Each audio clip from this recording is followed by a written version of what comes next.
भोलेनाथ सबके साथ, हर हर महादेव।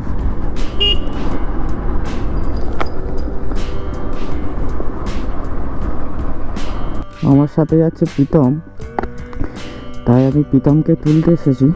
নমস্কার, দ্য ওয়ার্ল্ড ম্যাভেরিকের নতুন একটি ব্লগে সবাইকে স্বাগত জানাই। ঘড়িতে এখন বাজে 5টা ছুঁই ছুঁই। আজকে সোমবার, তাই বেরিয়ে পড়লাম অম্বিকা কালনাতে 108 শিব মন্দির দর্শন করতে। আমার বাড়ি থেকে অম্বিকা কালনার দূরত্ব 107 কিলোমিটার। আমি যাচ্ছি বর্ধমান হয়ে। প্রথমে কামারপুকুর চটি থেকে ব্যাঙাইয়ের থেকে আমি যাব উচালন, কারণ আমাদের এখানে উচালনের উপর দিয়ে বর্ধমান অনেক শর্টকাট এবং ভালো রাস্তা। তোমরা পুরো ব্লগটা দেখতে থাকো এবং উপভোগ করতে থাকো।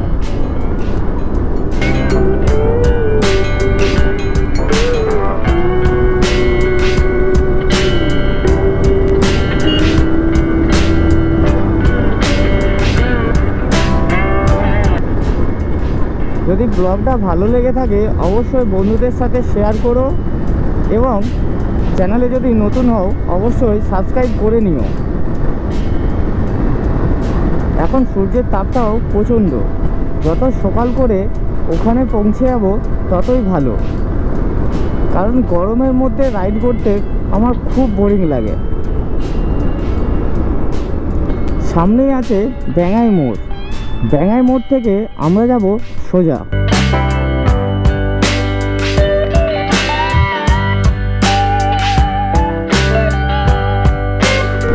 আমি উঠে পড়েছি উচালনের রাস্তায়। উচালন থেকে যাব বর্ধমান। আমার সামনে সূর্যি মামা কত সুন্দর উদয় হচ্ছে, দারুণ লাগছে।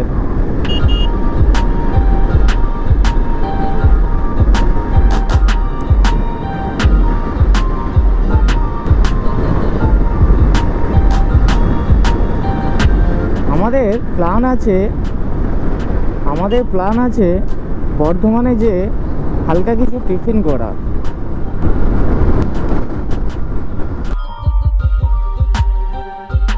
বর্ধমান যেতে 1 ঘন্টা 10-15 মিনিট লাগবে।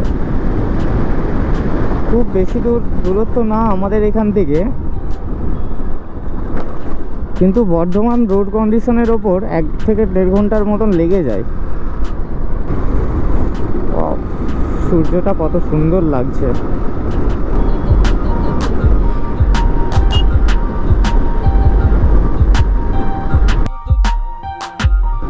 আমরা প্রায় উচালন থেকে 3 কিলোমিটার দূরে রয়েছি।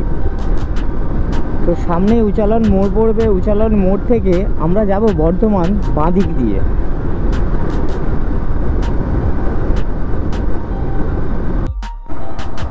এটা হলো উচালনের মোড়। উচালনের মোড় থেকে আমরা যাব বাঁ দিক দিয়ে।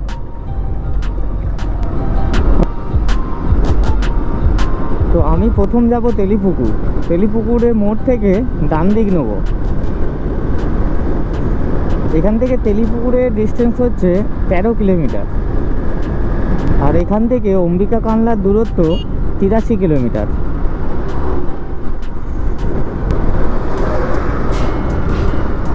এই রাস্তাটার অবস্থা যা তা পুরো। হ্যাঁ, এত জাম, দু সাইড থেকে কন্টিনিউ গাড়ি এসে এই জাম খালি হলো। তোমরাও যদি বর্ধমান আসো তাহলে বুঝতে পারবে। যারা বর্ধমান বাইকে যাতায়াত করো তারা অবশ্যই এই ব্যাপারটা জানো। এসে পৌঁছালাম তেলিপুকুর। তেলিপুকুর থেকে যাব বাঁ দিক দিয়ে, সরি ডান দিক দিয়ে।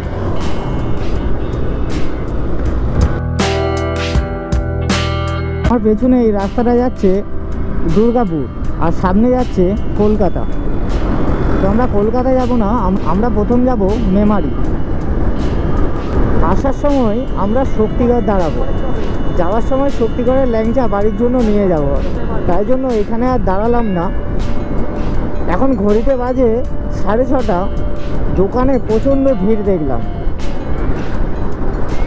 আমার ফেভারিট দোকান হচ্ছে আদি ল্যাংচা প্যালেস। তোমাদের কোনটা ফেভারিট সেটা আমাকে কমেন্ট করে অবশ্যই জানিও।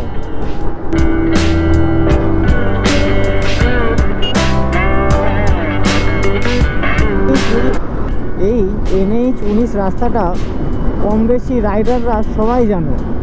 যারা দার্জিলিং, সিকিম, গ্যাংটক বাইকে রাইড করে গিয়েছো তারা অবশ্যই জানবে। বর্ধমান কলকাতার রাস্তা, এই NH-19 রাস্তাটা খুব সুন্দর লাগে আমারও, কারণ আমি যখন প্রথম নতুন গাড়ি কিনি তখন এই রাস্তাটা দিয়েই চলে আসতাম বাড়ি থেকে।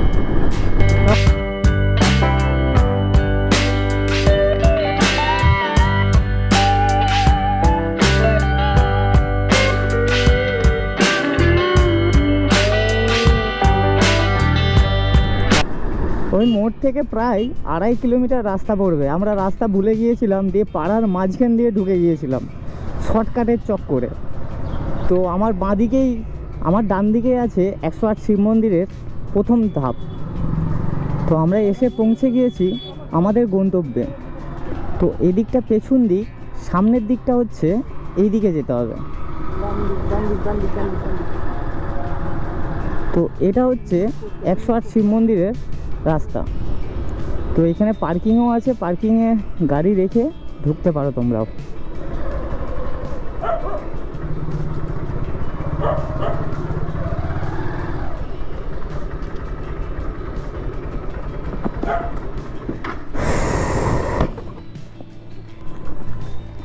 তুই আর শর্টকাট নিয়ে আসবি?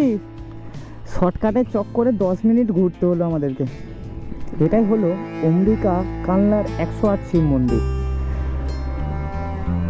বাকিটা তোমরা উপর থেকেই দেখো।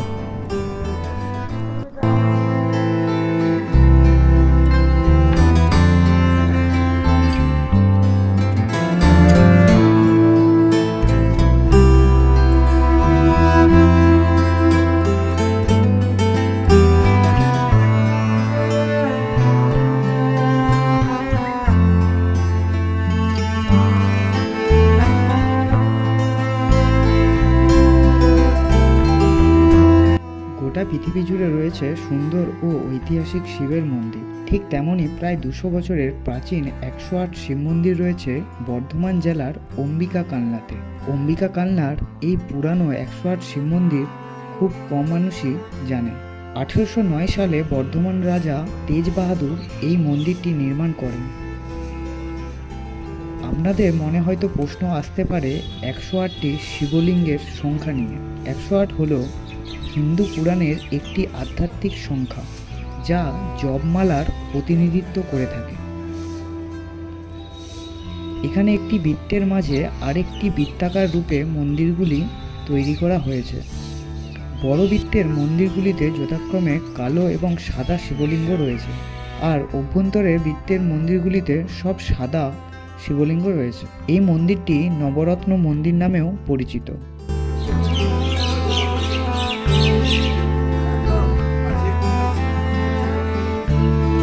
সাদা শিবলিঙ্গ হল শিবের শান্ত রূপের প্রতীক, আর কালো শিবলিঙ্গ হল শিবের রুদ্র রূপের প্রতীক। প্রত্যেকটা মন্দিরের গায়ে টেরাকোটার কাজ করা রয়েছে। প্রত্যেকটা শিব মন্দির একই ডিজাইনের তৈরি। 108 শিব মন্দিরের পাশেই রয়েছে প্রতাপেশ্বর, জলেশ্বর এবং রত্নেশ্বর শিবলিঙ্গ।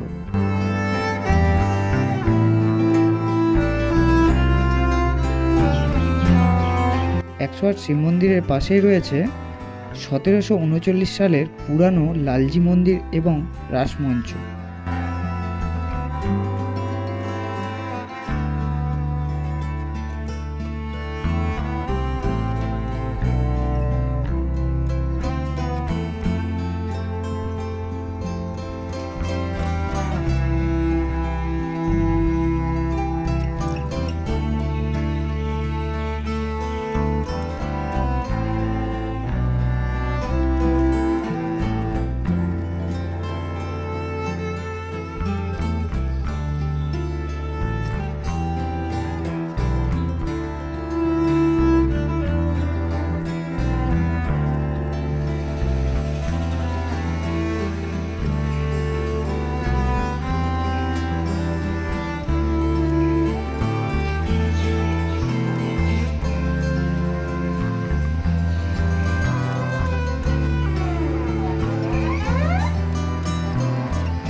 আমরা 108 শিব মন্দির দর্শন করে বাড়ির দিকে রওনা দিলাম।